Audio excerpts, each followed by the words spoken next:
hoje nós estamos num culto de domingo que vai falar sobre o filho pródigo. É uma das passagens bíblicas mais mensuradas, mais faladas, mais usada em cultos de evangelizações e aquela coisa toda. Mas nós sabemos, irmãos, que Deus usa cada um de uma forma.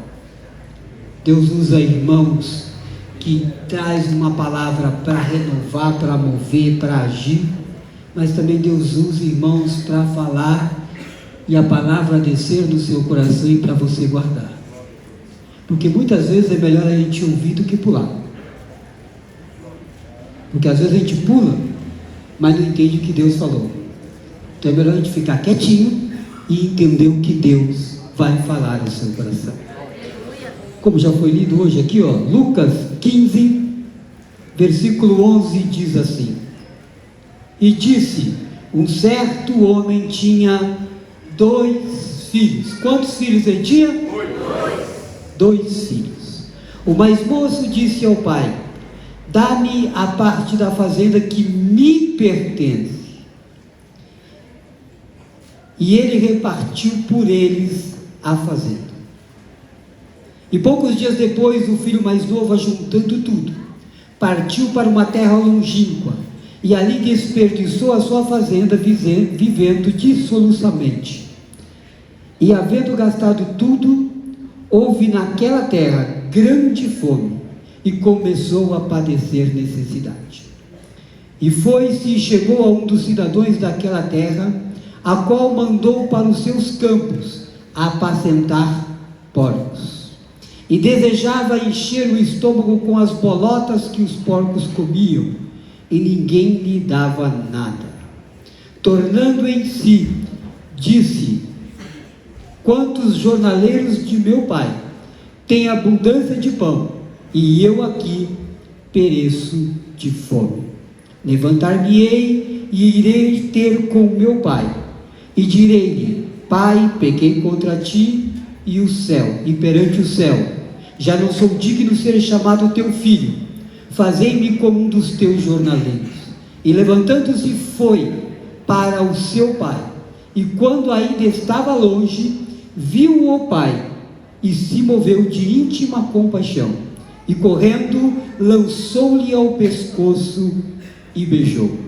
E disse o filho: Pai, pequei contra o céu e perante ti, e já não sou digno de ser chamado teu filho. Amém? Esta passagem bíblica está embutida num contexto onde Jesus, como de costume, ele usava parábolas comparando coisas do céu com coisas da terra, para que as pessoas entendessem como funcionava o céu. E aqui Jesus está rodeado por publicanos e pecadores. No capítulo 15, versículo 1, diz assim: E chegaram a ele todos os publicanos e pecadores para o ouvir. E os fariseus e os escribas murmuravam, dizendo: Este recebe e come com eles. Ou seja, come e bebe com os pecadores. A parábola fala a respeito do filho pródigo. O título da mensagem é a parábola do filho pródigo. Eu, particularmente, Carlos, mudaria o nome desta parábola.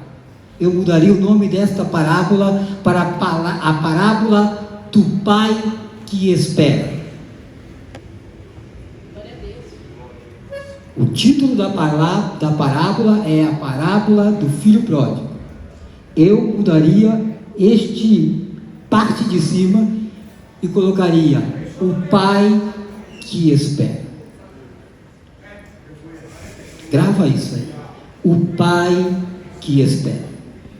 Esta parábola, como já dissemos, ela tem 3 personagens: o pai e 2 filhos, o mais velho e o mais novo.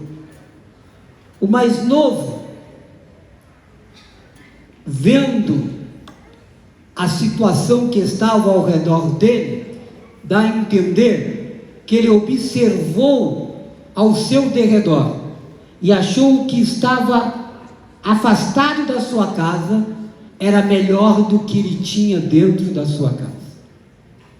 Ele pôs no seu coração que era melhor estar fora de casa do que estar dentro de casa.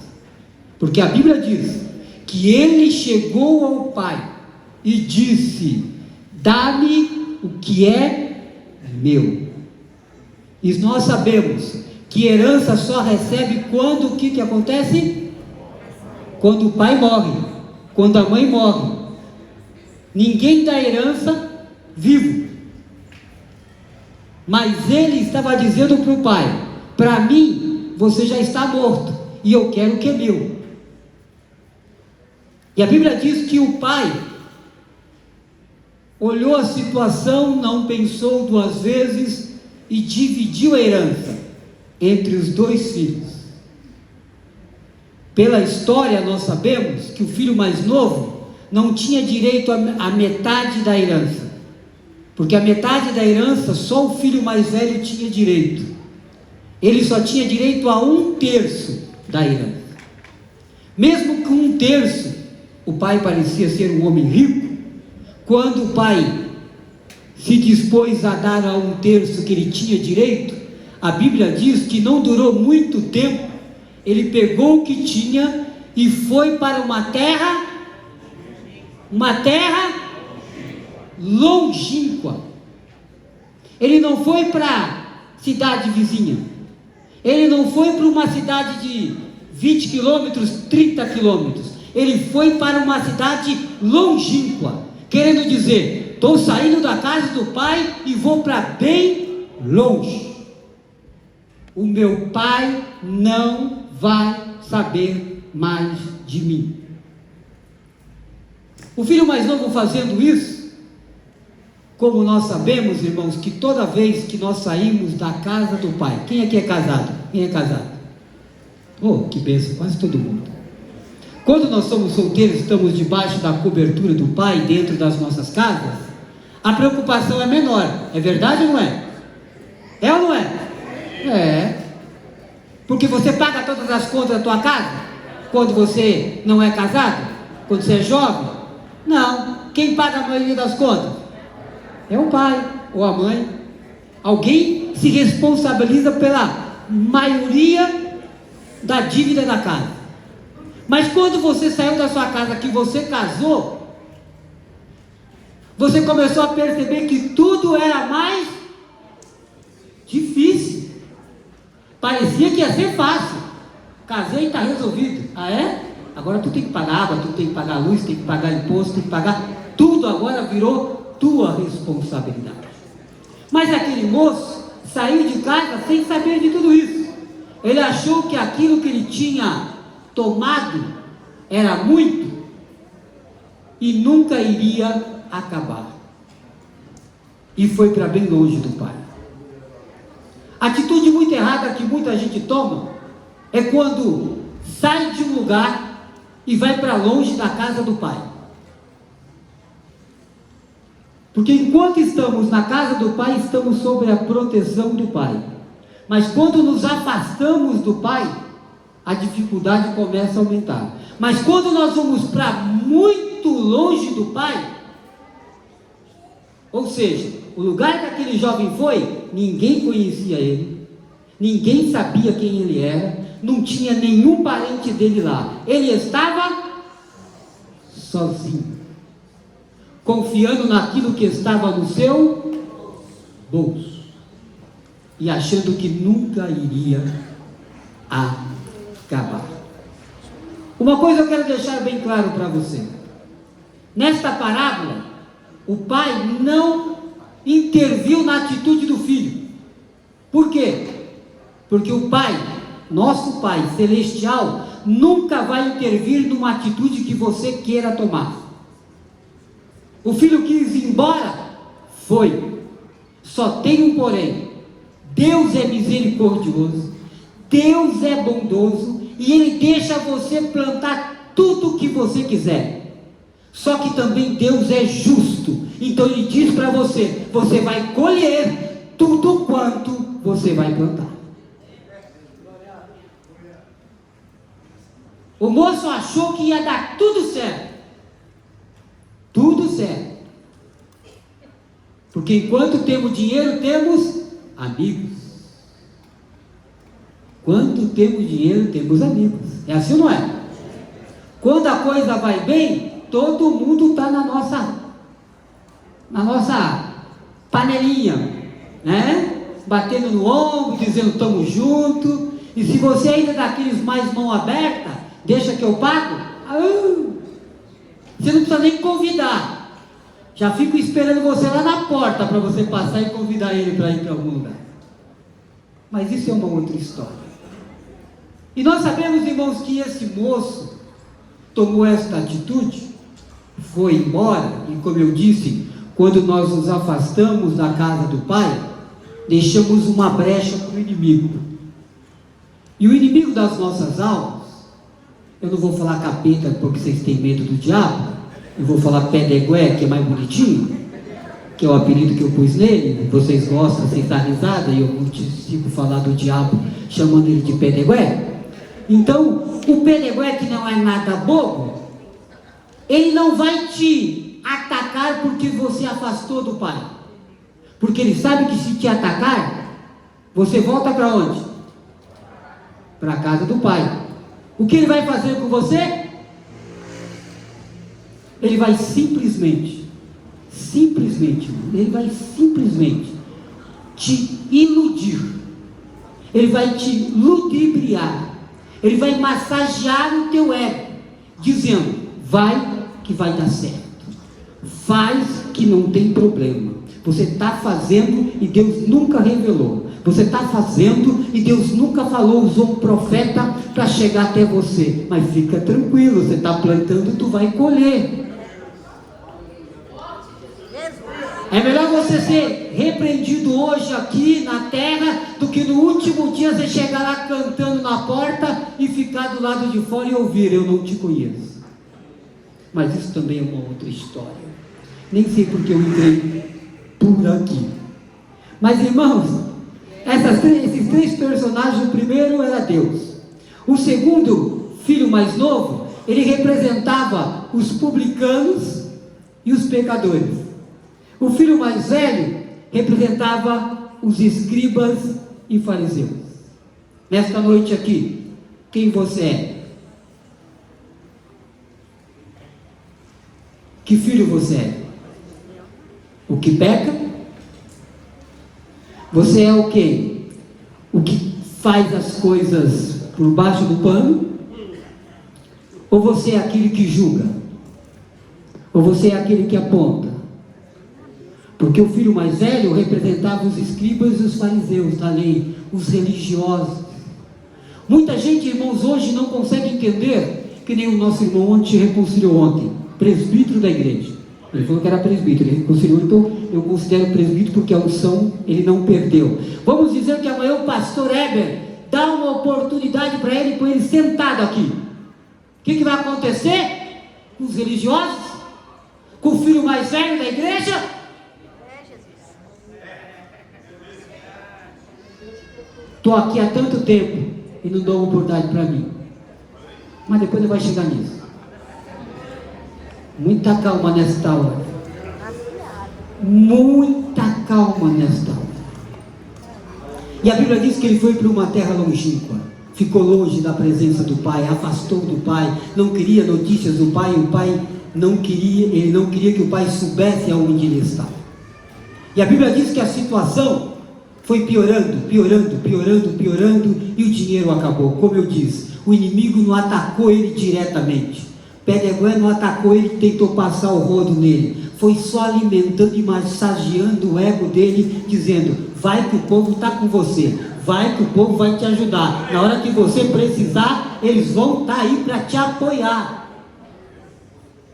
Mas quando a coisa entortou o caldo, ele ficou sozinho. E ficando só, sem recursos, sem condição de se manter por si próprio, ele foi trabalhar, e o único emprego que ele conseguiu arrumar foi pastorear porcos, que era uma coisa horrível para o judeu. Era condenado pela religião, pela fé que ele professava, pela fé que a família dele professava. Era uma coisa vergonhosa. Ele passou vergonha diante de toda aquela nação. E quando ele estava naquela situação, a Bíblia diz que ele caiu em si, ou seja, ele lembrou da casa do Pai. Como eu disse, essa passagem bíblica, essa parábola, ela está inserida numa passagem que fala de 3 parábolas: a ovelha perdida, a dracma perdida e o filho perdido. A ovelha perdida, o pastor tinha 100 ovelhas. O que ele fez? Trancou as 99 ovelhas no curral, para que as 99 não se perdesse mais nenhuma, e foi atrás da ovelha perdida. Por quê? Porque a ovelha é um animal irracional. Se ela se perdeu, ela não sabe voltar para casa. Em vez de ela ir para a direita, ela vai para a esquerda. Em vez de ela chegar mais próximo de casa, ela vai para mais longe. Porque é irracional, não sabe como voltar. Por isso, o pastor foi até a busca da ovelha. A outra parábola é uma dracma perdida. É um objeto mais de valor. E a Bíblia diz que a mulher que perdeu a dracma, quando ela perdeu dentro de casa. E quando ela viu que tinha perdido, bateu o desespero, porque a dracma na época valia uma boa quantia de dinheiro, e dá a entender que essa mulher não tinha muitas condições, era toda a economia dela, porque a casa dela não tinha nem janela, porque para achar teve que acender a luz. Acendeu a luz, varreu até achar. Por que ela teve que procurar? Porque a moeda não ia voltar para a mão dela. É um ser inanimado. Mas o filho pródigo é um ser humano racional, sabe o que está fazendo. Você pode enganar todo mundo, mas você mesmo você não se engana, porque você sabe o que faz, você sabe o que pensa, você sabe onde vai. Eu sempre digo que se tem gente que é bom para dar desculpa, irmão, é crente. Ô bichinho bom para dar desculpa. O bicho parece que tem uma memória muito boa para dar desculpa. Como eu disse, aquele o moço mais velho, o jovem, ser humano, consciente, racional, sabia entrar, sabia sair, sabia ir e sabia. Por isso o pai não foi buscar, porque o pai sabia que ele sabia o caminho de volta para casa. No entanto, o pai não buscou. Como eu disse, eu colocaria o nome dessa parábola como a parábola do pai que espera. Por quê? Quando você espera alguém chegar na tua casa, o que você faz? O que você faz? Se prepara, é assim, não é? Você arruma, você dá um jeito. Se você sabe que aquela pessoa vai vir para ficar alguns dias, você arruma até um colchão e um lugar para a pessoa ficar quando chegar. É assim ou não é? O pai que espera, o filho saiu, foi para bem longe. Mas o pai que esperava, guardou o anel, guardou a sandália, o chinelo, e guardou as vestes do moço.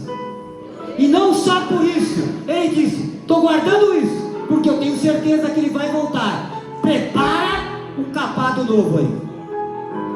Este aí, vai cuidando, porque nós só vamos matar ele quando ele chegar.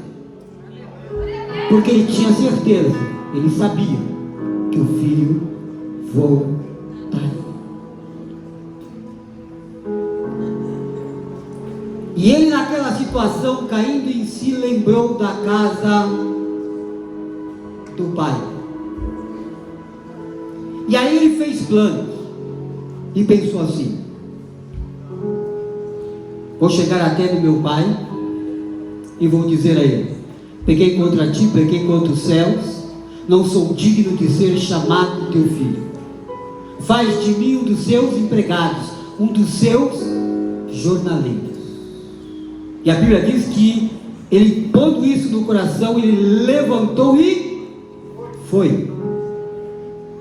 E como eu disse, o pai sempre estava esperando o menino, porque a Bíblia diz que antes que ele chegasse, o pai tinha saído para fora e olhado o caminho. Qual caminho? Que o menino voltaria. E ele ainda estava longe, e o pai ouviu e foi recebê-lo. E tudo aquilo que ele tinha preparado, guardado, reservado, mandou restituir para o filho. Agora é interessante, irmãos, quando eu estava lendo isso, eu achei muito interessante, para você ver, às vezes a gente lê a Bíblia várias vezes e só percebe quando Deus quer falar algo diferente com a gente.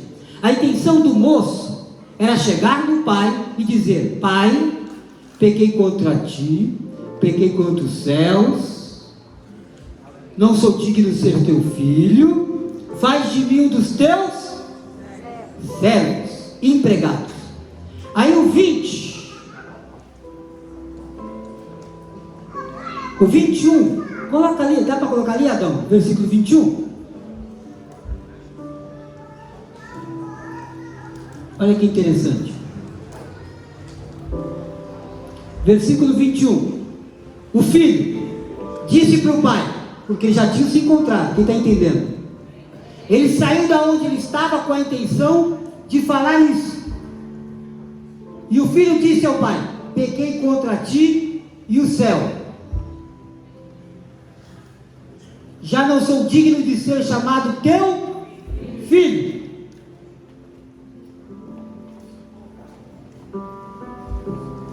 O que é isso aqui? Ponto. O que aconteceu?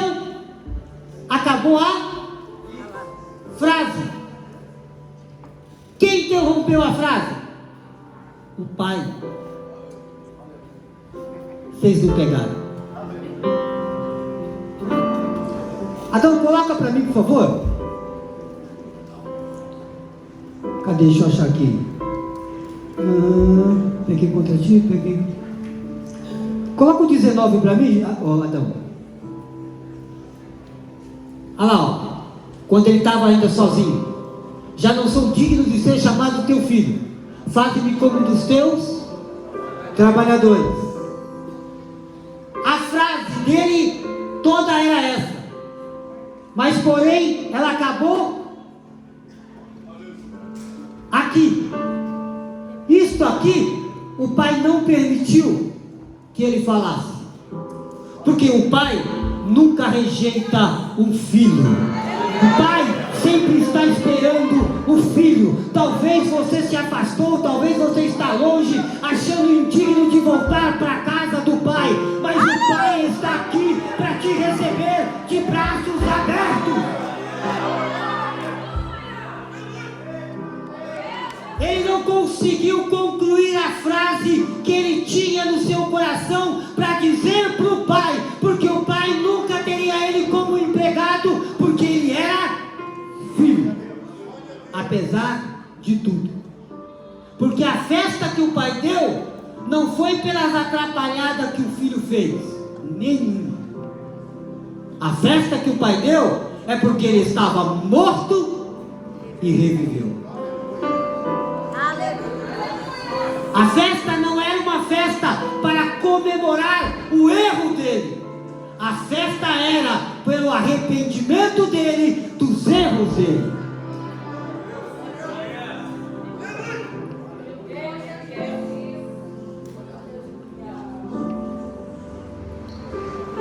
Aí na história, a festa está rolando. Eu disse que eram 3 personagens. O filho mais velho aparece e fica vendo a notícia, e fica vendo a festa e o barulho. Olha que interessante. O filho mais novo se perdeu fora de casa. O filho mais velho se perdeu dentro de casa. O filho mais novo se afastou da presença do pai. O filho mais velho estava dentro de casa, mas estava longe do pai.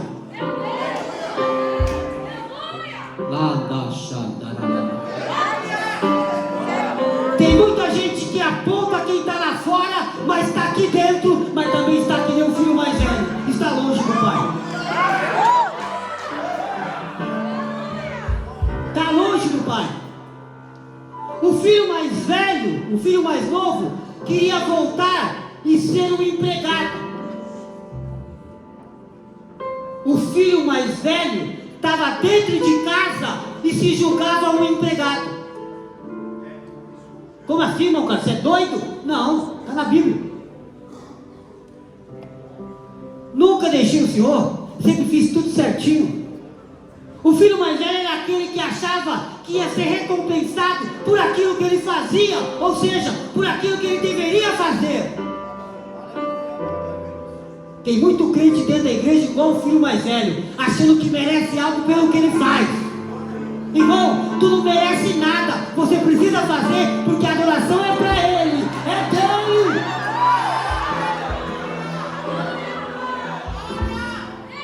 Nós não merecemos nem estar aqui, irmão. Nem estar aqui. O filho mais novo errou? Errou, mas o mais velho também pisou nos tomates. O interessante é que o mais novo, quando ia chegando, o pai saiu para recebê-lo. E o mais velho, quando chegou, o pai também foi obrigado a sair para fora para conversar com o filho mais velho. Se você acha que é crente bom, irmão, baixa a bola. Se você acha que é crente nota 10, baixa a bola, meu irmão. Baixa a bola. A Bíblia diz que o Senhor olhou do céu e não viu. Se você é justo, está aqui, está no lugar errado. Está no lugar errado. Se fosse justo, estaria na glória. Só conheci 2 homens que chegaram à estatura perfeita diante dos olhos de Deus: Elias e Enoque. Quando chegaram na estatura certa, Deus olhou e falou: rapaz, esses camaradas têm que estar aqui comigo. Esses camaradas têm que estar aqui comigo, porque chegou na estatura certa. Vem pra cá.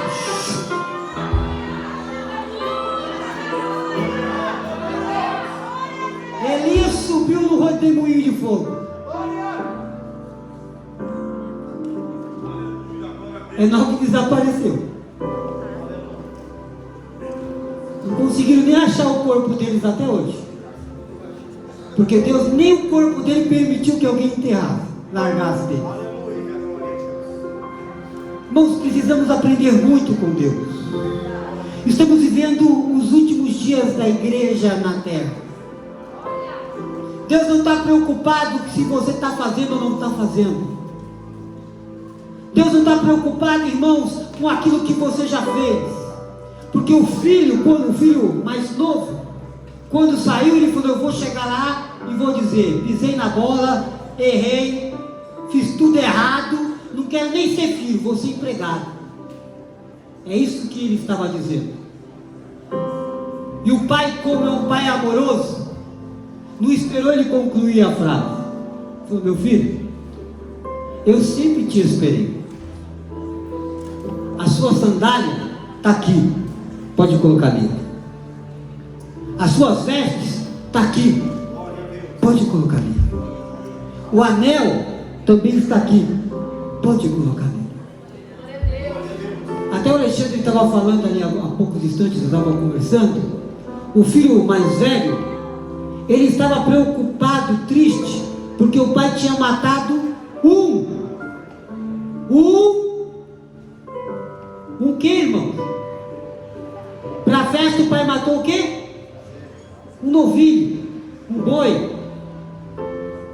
E o filho mais velho tinha o que de herança? 2 2/3 da propriedade. Ele tinha 2/3 da propriedade e estava se lamentando por causa de um bezerro. Tem muito crente que vão pegar o microfone e testificar aqui e fica se lamentando porque a bênção dele não chegou ali.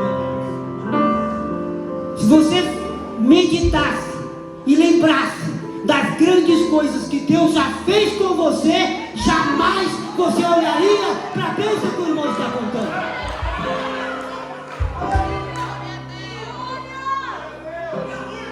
É que infelizmente a nossa memória é curta. Nós olhamos pelo que os outros têm, mas não, veja o que Deus já fez na tua vida, veja onde Deus te tirou, veja como Deus já trabalhou, o Deus já fez sobre o seu lar, sobre a tua família.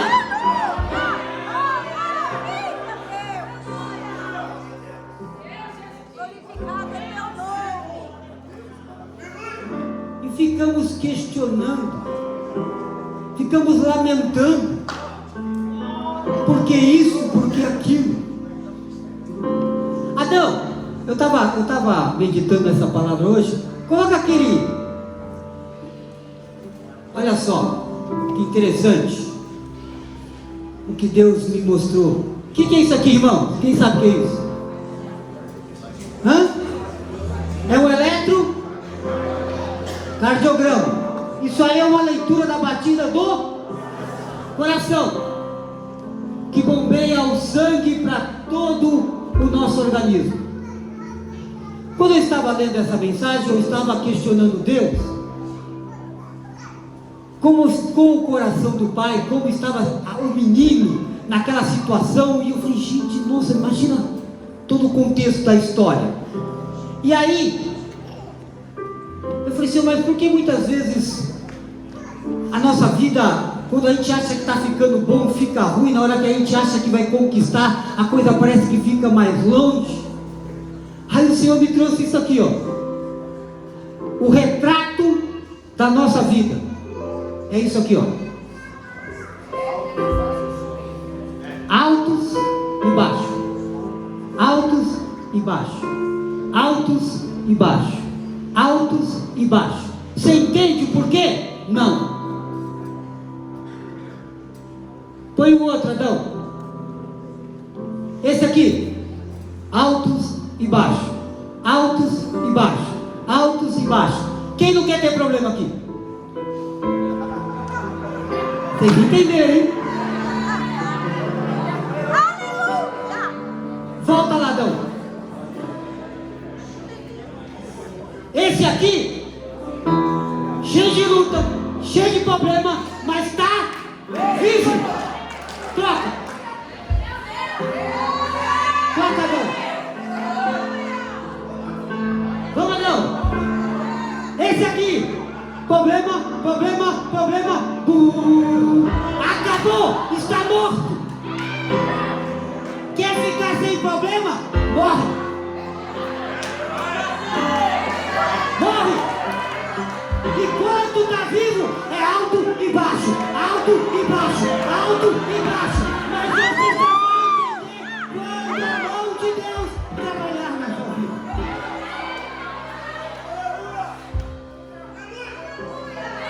O problema é morrer sem Jesus.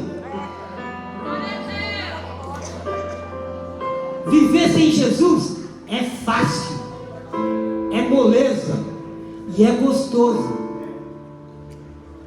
Fala que não. É bom. É o que nós temos vontade de fazer. O problema é morrer sem Ele. Luta, problema, vitória, problema.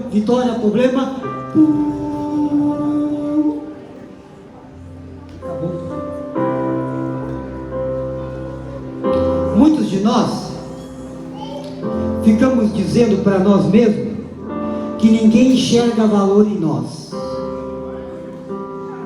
Muitos de nós ficam questionando, lastimando, que você faz, ninguém percebe, ninguém olha, ninguém nota, ninguém te vê valor nenhum. Eu vou te contar uma historinha. para você entender uma coisa. Um rapaz estava cheio de problemas, cheio de dificuldades, não sabia mais o que fazer da vida. E aí ele, pensando e olhando em si, ele disse: vou procurar um grande amigo, um grande conselheiro, e vou pedir um conselho para me tomar uma atitude da minha vida, para que minha vida mude de rumo, porque ninguém me dá valor, ninguém me vê, ninguém me enxerga, e se lastimando.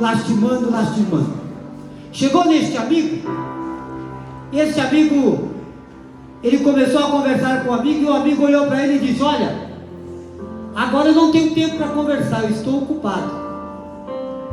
Para vocês entenderem, vamos me colocar na minha situação, como uma pessoa que tem empresa. Agora eu não posso te atender, eu tenho um cliente para te atender, mas eu vou te pedir um favor. Está aqui o meu relógio, está aqui o meu relógio, e eu quero que você saia aí fora e venda ele por R$100, mas não pode aceitar menos em hipótese alguma, tá bom? Sai e vende ele para mim por R$100, depois tu volta e a gente conversa. E o moço saiu e começou a oferecer o relógio para um. As pessoas olhavam, viravam o relógio de um lado, viravam do outro. Falaram: não, isso aqui não vale nada, isso aqui não tem valor nenhum, R$100 está caro. Aí ia no outro, o outro pegava o relógio, só de pegar o relógio já dava risada da cara dele: rapaz, tu está querendo me vender isso? Isso não vale nada, isso é obsoleto. E foi tentando vender o relógio, e chegou no fim da tarde, ele não conseguiu vender o relógio. Todas as respostas que ele teve foram negativas. Todas disseram que o relógio não era bom, todos disseram que o relógio não prestava, todos disseram que o relógio não tinha valor nenhum. E aí aquele moço que já estava cheio de problema, cheio de traumas na cabeça, voltou para o amigo e disse: olha, meu amigo, eu acho que esse relógio que você me deu para vender não vale R$100. Mas como não vale? Não vale R$100. Todo mundo que eu ofereci disse que ele não vale R$100. Aí o amigo disse para ele: tem certeza disso? Ele falou: tenho. Então tá bom, vem comigo. Pegou o moço e levou o moço com o relógio na relojoaria mais cara da cidade. E chegando na relojoaria, ele colocou aquele relógio que ninguém quis em cima da mesa. E o relojoeiro daquela relojoaria, quando viu o relógio, olhou para o relógio e olhava para o amigo e o jovem. Olhava para o relógio, olhava para o amigo e para o jovem. E o relojoeiro disse: eu compro este relógio. Eu já estava procurando esse relógio por muito tempo. Eu ofereço para vocês por esse relógio R$150.000. Se vocês não aceitarem R$150.000, eu posso levantar o preço até R$180.000. Mas eu preciso desse relógio. Aí o amigo vira para o jovem e diz para ele: enquanto você estiver procurando o seu valor com qualquer pessoa, eles nunca vão te valorizar. Mas quando você procurar o seu valor com o relojoeiro do céu, meu irmão, ele vai pagar muito mais que você espera. A Bíblia diz que ele já pagou um alto preço por mim e por você, que a sociedade já havia rejeitado.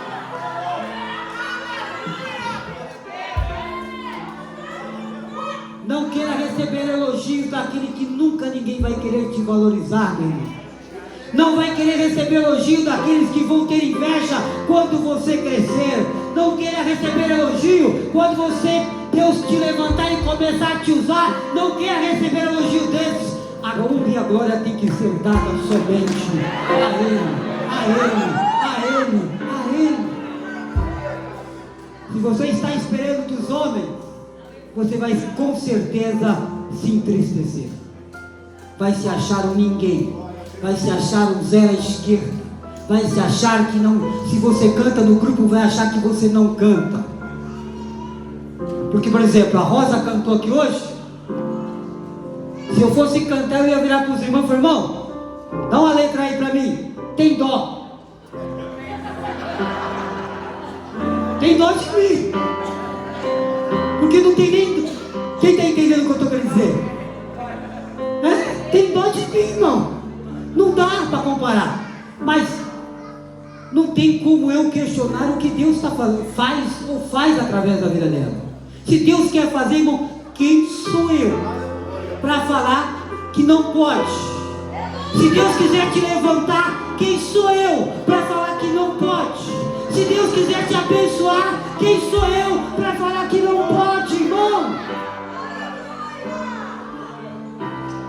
Entenda isso.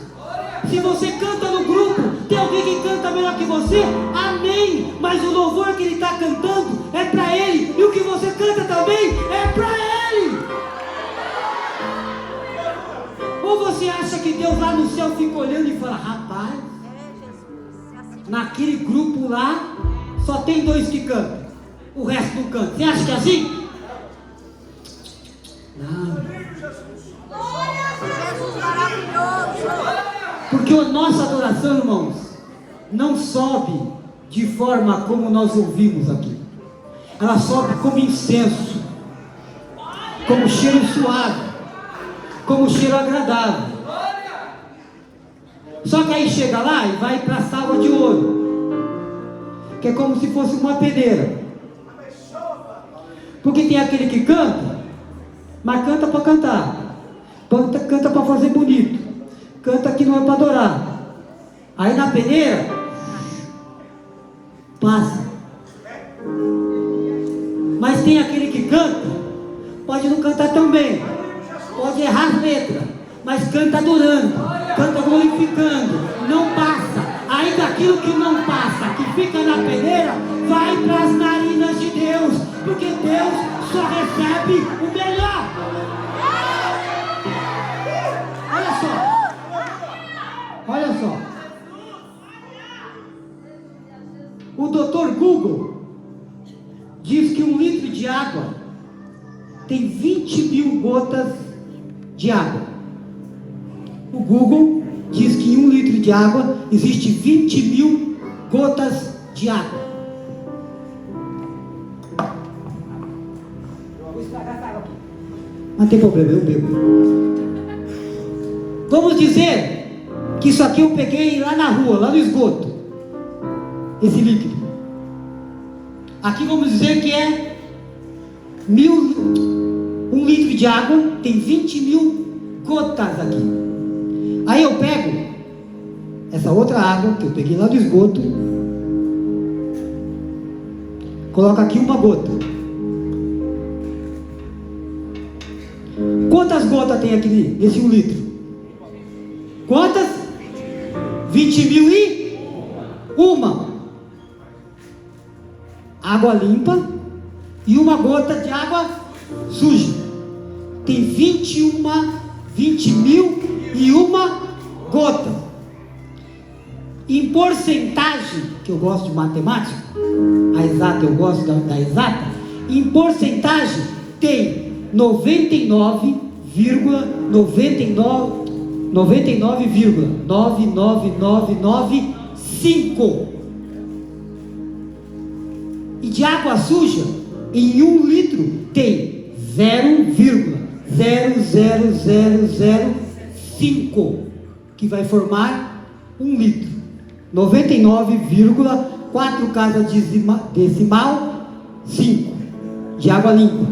De água suja tem 0,4 casas decimal 5. Quem está entendendo isso? Aí eu viro para vocês, para qualquer um aqui, vou pegar o Marquinhos, que é meu amigo, como exemplo, e digo para ele: Marquinhos, Toma água. Você vai beber? Você vai beber? Se eu der para você, você vai beber? Se eu der para você, você vai beber? Mas irmão, tem 99,99995 de pureza. Tu não vai beber? Não vai? Mas irmão, é só 0,00005 de impureza. Tu não vai beber?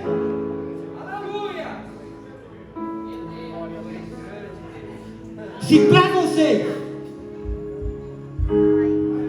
esse pouco de impureza, você já rejeita o resto? Imagina ele. Imagina ele. Imagina ele. Ou seja, quando for fazer, dê o seu melhor. Quando for fazer, dê o seu melhor. Irmão, eu sei cantar male, mas é o seu melhor. Deus recebe. Irmão, eu não sei nem sequer ler a Bíblia direito. É o seu melhor. Deus recebe. Ah, irmão, o meu melhor é dó sustenido com parafuseta da requenguela, com mais não sei o que, com mais não sei o que. É o melhor? Não, podia ser melhor um pouquinho. Então Deus não recebe. Quem está entendendo o que eu estou querendo dizer? Já que vai fazer, dê o melhor. Faça o melhor. Se você não aceita um copo d'água só porque caiu uma gota suja, imagina ele, irmão, que é santo. Vocês já pararam para pensar nisso? Pararam? E ainda tem crente que tenta questionar Deus. Senhor, eu vou parar de cantar se o Senhor não fizer. Se o Senhor não me der, eu vou embora da igreja. Irmão, quem precisa dele é você, meu irmão. É você que necessita dele. Eita, aleluia! Você se acha alguma coisa, irmão, tu não é nada. Os grandes homens de Deus chegaram a dizer que era vermezinho na presença de Deus. Sabe o que é isso, irmão? Ele se sentiu um verme, um nada. E tem crente ainda que chega na presença de Deus dizendo: sou o cara, Senhor, estou podendo, canto, quebro tudo, prego, quebra tudo, mas no último dia vai ouvir: não te conheço. Há dias atrás eu vi um pregador dizendo de um amigo que era um pregador também, estava em adultério, e estava pregando e recebendo convites atrás de convites, e pregava, e Deus usava, Deus fazia. E um dia aquele irmão parou e foi orar a Deus. Falou: Senhor, mas será que o Senhor está aceitando o meu pecado? Será que o Senhor mudou? O Senhor continua me usando? O Senhor continua fazendo? O Senhor continua trabalhando? Deus vela pela palavra dele. Ele não tem compromisso com o homem, mas por isso aqui, irmão, ele vela. E um belo dia ele orando, pediu para Deus envergonhar ele num culto, para ele saber que Deus estava aborrecendo o pecado. E pelo contrário, foi o culto que ele pregou que mais alma aceitou, mais pessoas foram batizadas com o Espírito Santo. E ele foi embora e falou: puxa vida, acho que Deus não está mais daquele jeito não, ficou mais maleável. E ele, a caminho de casa, ele teve uma visão e o anjo apareceu e ele disse: olha, meu amigo, não é que Deus mudou, Ele está te esperando no dia do juízo. Quem entendeu? Ele está te esperando no dia do juízo.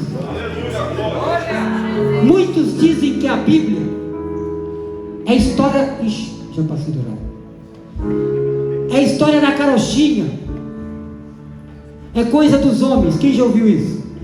Quem já ouviu isso? Ah, eu não acredito, isso é ilusão, é história da carochinha, é não sei o quê. Se é tudo isso que você imagina, que você pensa, por que 50 países no mundo proíbem a Bíblia? Vocês já pararam para pensar nisso? Livro de Allan Kardec? Entra. Livro maçom? Entra. Só não entra a Bíblia. Se a Bíblia é a história da carochinha, se a Bíblia é uma ilusão, por que proibir ela? Sabe por quê, irmão?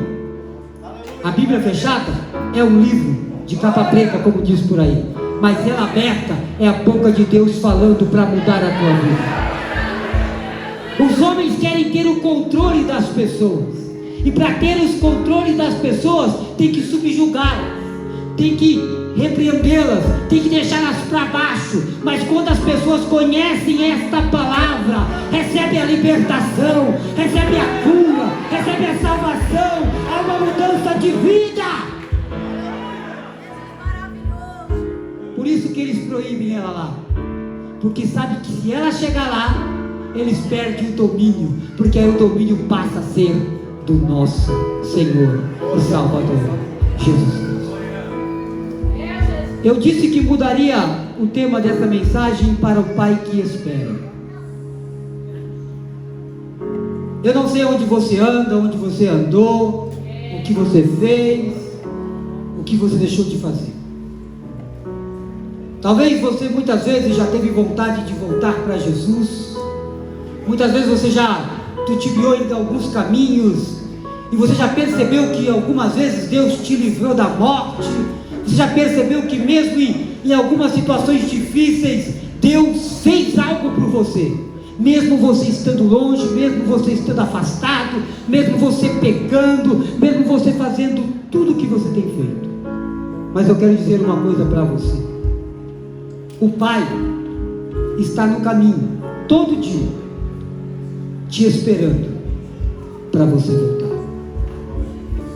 Talvez você coloque no seu coração dizendo: eu volto, mas sem propósito, sem esperança. Eu vou voltar para ser membro de banco, que nem diz, eu vou ser prego.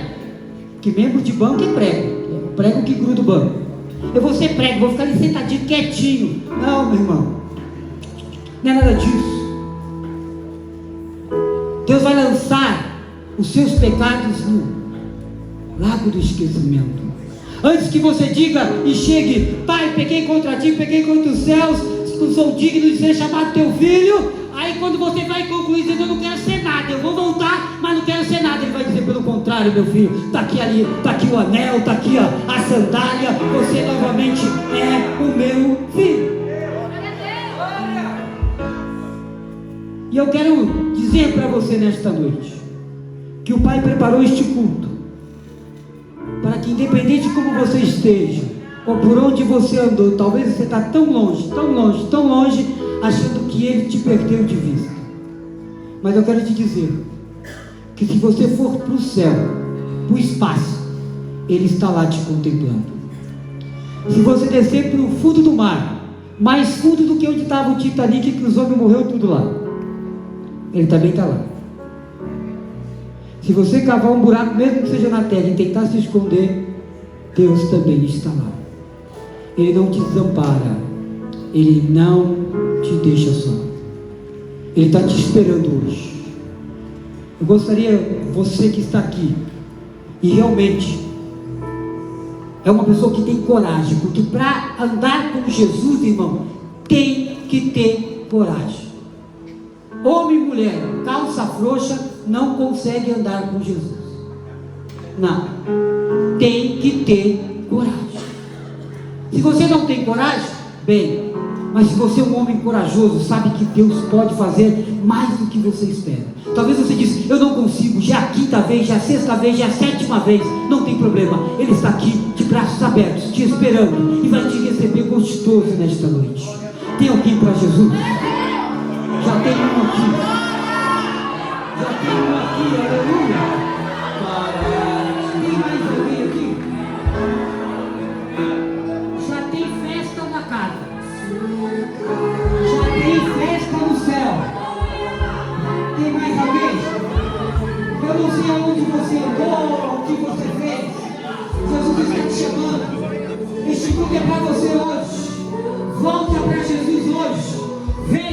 Talvez você nunca chegou perto de Jesus. Talvez você nunca se aproximou de Jesus. Mas nesta noite Ele está te chamando. Vem você que nunca aceitou Jesus. Vem também aceitar a Ele como o Salvador da sua vida. Ele vai mudar a sua história. Ele vai mudar a tua vida. Ele não vai lembrar do que você fez ou deixou de fazer. Tem mais alguém? Tem mais alguém nesta noite?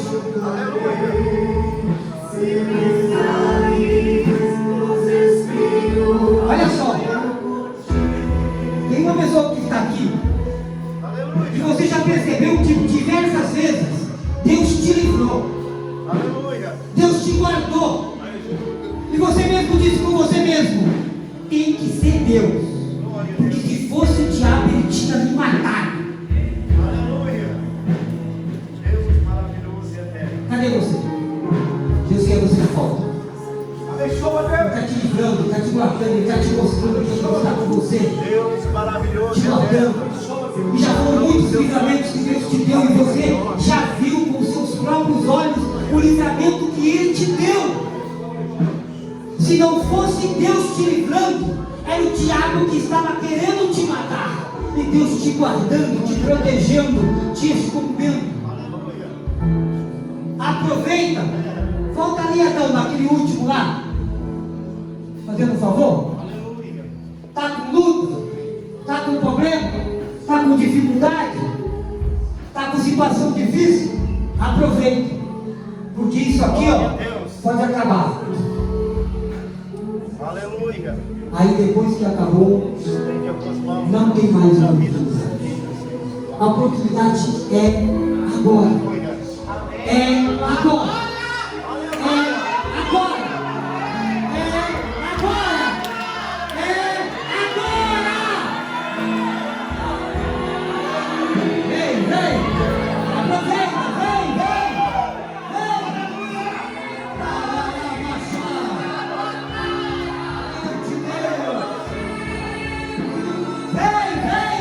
Jesus te chama,